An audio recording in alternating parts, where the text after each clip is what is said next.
নমস্কার বন্ধুরা, কেমন আছো তোমরা সবাই? আশা করি তোমরা সবাই খুব ভালো আছো। অ্যাম্বিভার্ট বাঙালির আরও একটি নতুন ব্লগে তোমাদের সবাইকে স্বাগত। কালীপুজোর দিন সকালবেলা উঠে সমস্ত বাজি নিয়ে আমি চলে গেছিলাম ঠাকুরিয়াতে, আমার দাদার বাড়ি। সেখানে গিয়ে আমি এবছর অনেক বাজি ফাটিয়েছি।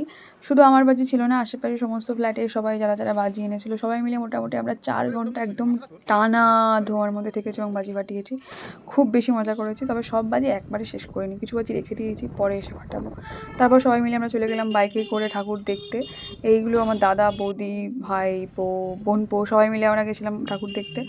এই পার্টটা একদম মজাদার একটা পার্ট ছিল, কারণ আমরা কী করছিলাম, রাস্তার মধ্যে যাচ্ছিলাম, ফাঁকা রাস্তা ছিল, মোটামুটি লোক চলাচল করছিল। আমরা কী করছিলাম, ফাঁকা ফাঁকা জায়গা দেখে একটা বোমা ফেলে তাড়াতাড়ি করে পালাচ্ছিলাম। প্রচণ্ড আওয়াজে কেঁপে যাচ্ছিলো।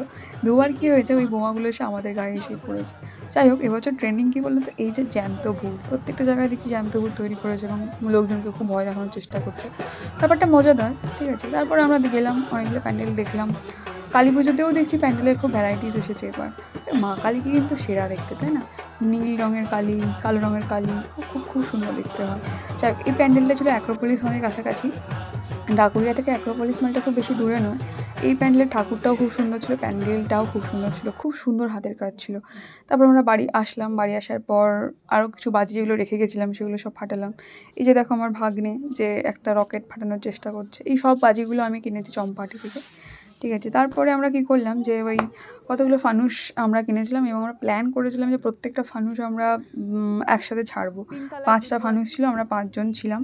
মোটামুটি বাকি সবাই ঘুমিয়ে গেছে, আমরা এই কজন মিলে এখন বোধহয় রাত 1:30 বাজে।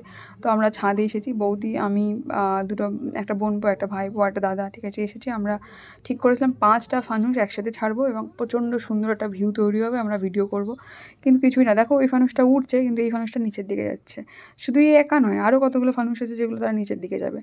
দাদা বলছিল যে যাদের মনে পাপ আছে তাদের ফানুসগুলো নাকি নিচের দিকে যাবে। যাই হোক, তারপর দেখলাম দাদার ফানুসটাই নিচের দিকে চলে গেল। দেখো এই বছর প্রথমবার আমি দেখলাম যে এরকম ফানুস মাটি দিয়ে হাঁটে। যাই হোক বন্ধুরা, এবছর কালী পুজোটা কিন্তু প্রচণ্ড মজা করেছে, আশা করি তোমরাও খুব মজা করেছো। দেখা হবে পরের কোনো ব্লগে, টাটা।